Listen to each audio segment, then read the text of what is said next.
Dalawang eroplano, iisa ang gawa ng pinakamalapit na alyado ng Pilipinas. Isa ang gawa ng bansang gustong maging susunod na superpower ng Asia. Pareho silang advanced, pareho silang mahal, pero isa lang ang tamang sagot para sa Pilipinas. At ngayon, titingnan natin kung alin iyon.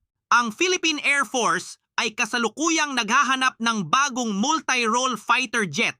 Dalawang pangalan ang palaging lumalabas. Ang F-16V Block 70 ng Lockheed Martin, ang pinaka-advanced na bersyon ng legendary Fighting Falcon, at ang KF-21 Boramae ng Korea Aerospace Industries, ang pinakabagong fighter jet sa Asia na hindi pa nakikipaglaban sa tunay na digmaan kahit isang beses.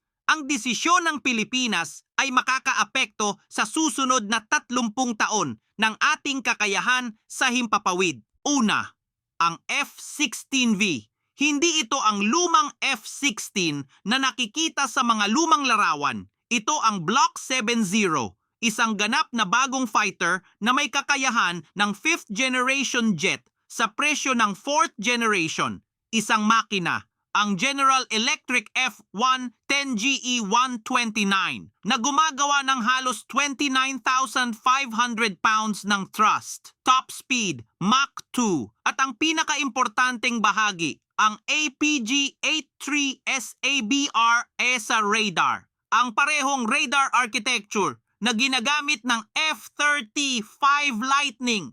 Pangalawa, ang KF-21 Boramae. Boramae sa Korean, ibig sabihin ay batang agila at mukhang handa na itong lumipad. Dalawang makina, ang General Electric F-414 na gumagawa ng combined na halos 44,000 pounds ng thrust.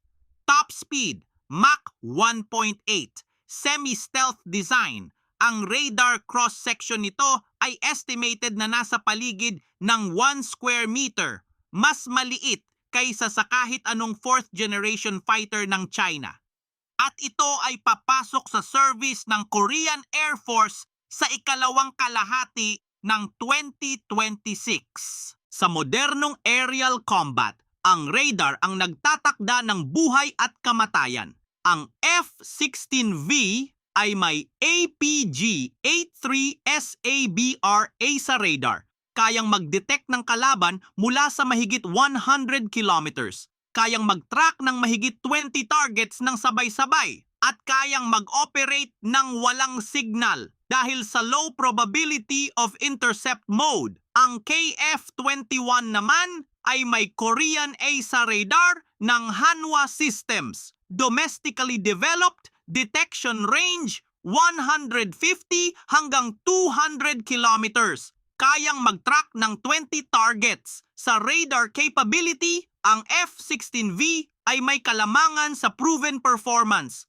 Nakakakita ito ng kalaban ng mas maaga at nakaka-fire ng missile bago pa man mahalata ng KF-21 na may kalaban pala siya.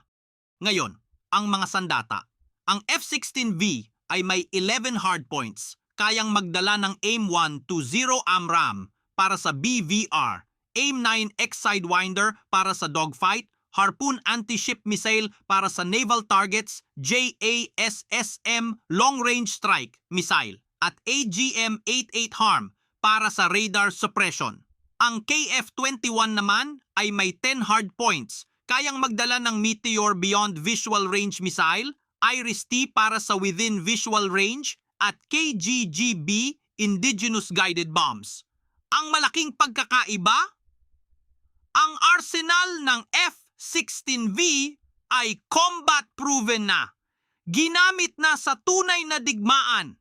Ang KF-21, wala pa kahit isang combat deployment. Sa modernong aerial combat, hindi ka mananalo kung hindi mo binablind ang kalaban. Ito ang electronic warfare. Ang F-16V ay may combat-proven na electronic warfare suite. Ginamit na sa maraming tunay na operasyon sa buong mundo. Kayang i-jam ang radar ng kalaban, kayang mag-deploy ng decoys, kayang mag-survive sa heavily contested airspace. Ang KF-21 naman ay may LIG Next One Electronic Warfare Suite, domestically developed ng Korea. Ang ECM antenna nito ay mas malaki kaysa sa Eurofighter at Rafale at kayang mag-jam ng maraming frequencies ng sabay. Pero ang electronic warfare ng KF-21 ay hindi pa nasubok sa aktwal na gera. Zero combat hours. Ang F-16V, dekada na ang track record nito. Pero may isang bagay na hindi sinasabi ng karamihan sa mga technical comparison. May isang sitwasyon kung saan maaaring matalo ng KF-21 ang F-16V. At may isa ring sitwasyon kung saan halos wala itong pagkakataon. At dito, bumapasok ang dalawang konsepto na ginagamit ng mga fighter pilot sa buong mundo. Ang one-circle fight at ang two-circle fight. Sa one-circle fight, ang layunin ay i-turn ang mas maikli para maabot ang kalaban. Dito, ang mas mataas na thrust-to-weight ratio ang nananaig. Ang KF-21 ay may mas mataas na thrust-to-weight ratio kaysa sa F-16V sa maraming configuration dahil sa twin-engine setup at mas magaan na thrust ratio. Sa one-circle fight, ang KF-21 ay may kalamangan. Mas mabilis nitong maitutok ang nose sa kalaban. Pero sa two-circle fight, ang layunin ay hindi ang mabilis na turn. Ang layunin ay ang energy management, kung sino ang mas kayang magpanatili ng bilis sa mas mahabang dogfight. Dito may kalamangan ang F-16V. Mas magaan, mas maliit, mas madaling i-sustain ang energy. Ang KF-21 ay mas mabigat at ang mas mabigat na eroplano ay mas mabilis maubusan ng energy sa matagal na dogfight. Pero heto ang katotohanan ng modernong aerial combat. Ang karamihan ng engkwentro ay hindi na nagiging dogfight. Ang modernong gera sa himpapawid ay nangyayari sa beyond visual range bago pa man makita ng mata ang kalaban. At dito, ang F-16V ay may decisive na kalamangan. Mas mahabang detection capability sa APG-83 radar. Mas matagal na combat-proven BVR tactics. At ang pinaka-importanting bagay, ang F-16V ay direktang naka-integrate sa Link 16 data network ng US at mga kaalyado. Ibig sabihin, hindi lang ikaw ang nakakakita. Ang buong Allied Network, P-8 Poseidon, E-2 Hawkeye at mga US destroyer. Lahat sila ay nagbibigay ng targeting data sa iyong F-16V. Ang KF-21, wala pang ganitong integration sa Philippine Alliance ecosystem. May isang bagay na dapat nating pag-usapan, ang stealth ng KF-21. Sa papel, impressive ito. 1 square meter na radar cross-section, radar absorbent materials, semi-recessed weapon mounts. Pero, at ito ang critical, kapag nagdala ito ng external weapons, ang radar cross-section ay lumalaki agad. Ang KF-21 Block 1 ay walang internal weapons bay. Ibig sabihin, kapag may dala itong missile sa labas, mas madaling makita ng radar ng kalaban. Ang F-16V ay hindi nagpapanggap na stealth. Alam niya kung ano siya at ginagamit niya ang electronic warfare at bilis para mabuhay sa contested airspace. Honest. Combat proven. Walang sorpresa. Pero hindi lang ito tungkol sa specs. May isang bagay na hindi mo makikita sa anumang technical comparison. Ang Philippine factor. Ang Philippine Air Force ay may FA-50 na gawa rin ng Korea Aerospace Industries. Ibig sabihin, pamilyar na ang ating mga mekaniko sa KAI platforms. Pero ang F-16V ay mas mahalaga sa isang bagay, ang interoperability sa US Forces. Sa tuwing mag-ehersisyo tayo sa balikatan, sa tuwing mag-operate tayo kasama ng US Navy at Air Force, ang F-16V ay direktang compatible sa lahat ng US systems. Sa West Philippine Sea scenario, hindi ka mag-iisang operasyon at ang pinakamapagkakatiwalaang kasosyo ay ang eroplano na alam ng iyong mga kaalyado kung paano gamitin. Kaya ano ang sagot?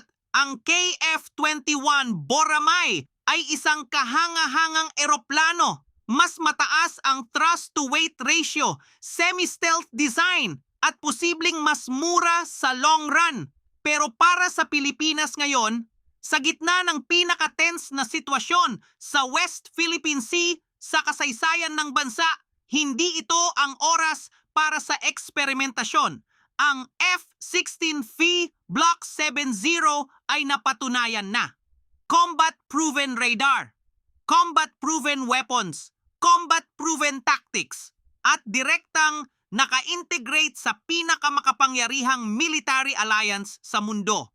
Sa isang bansa na may limitadong budget at may tunay na banta sa kanluran, ang pinakamatalinong desisyon ay piliin ang eroplano na sigurado kang gagana sa araw na kailangan mo ito.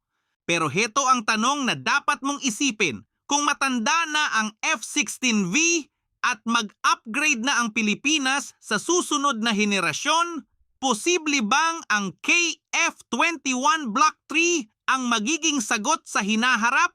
Ang Block 3 ay may internal weapons bay na, full stealth, indigenous engine, loyal wingman drones. Baka hindi ito ang tanong ng ngayon, baka ito ang tanong ng 2035. Pero ngayon, sa 2026, ang sagot ay malinaw. At bago tayo magtapos, shout out kay Leo Jaime Yoyo mula sa Cagayan de Oro, Misamis Oriental na laging sumusubaybay, laging nag-comment at laging nanonood ng ating mga pagsusuri. Mag-like at mag-subscribe at panoorin ang mga video na nasa screen ngayon.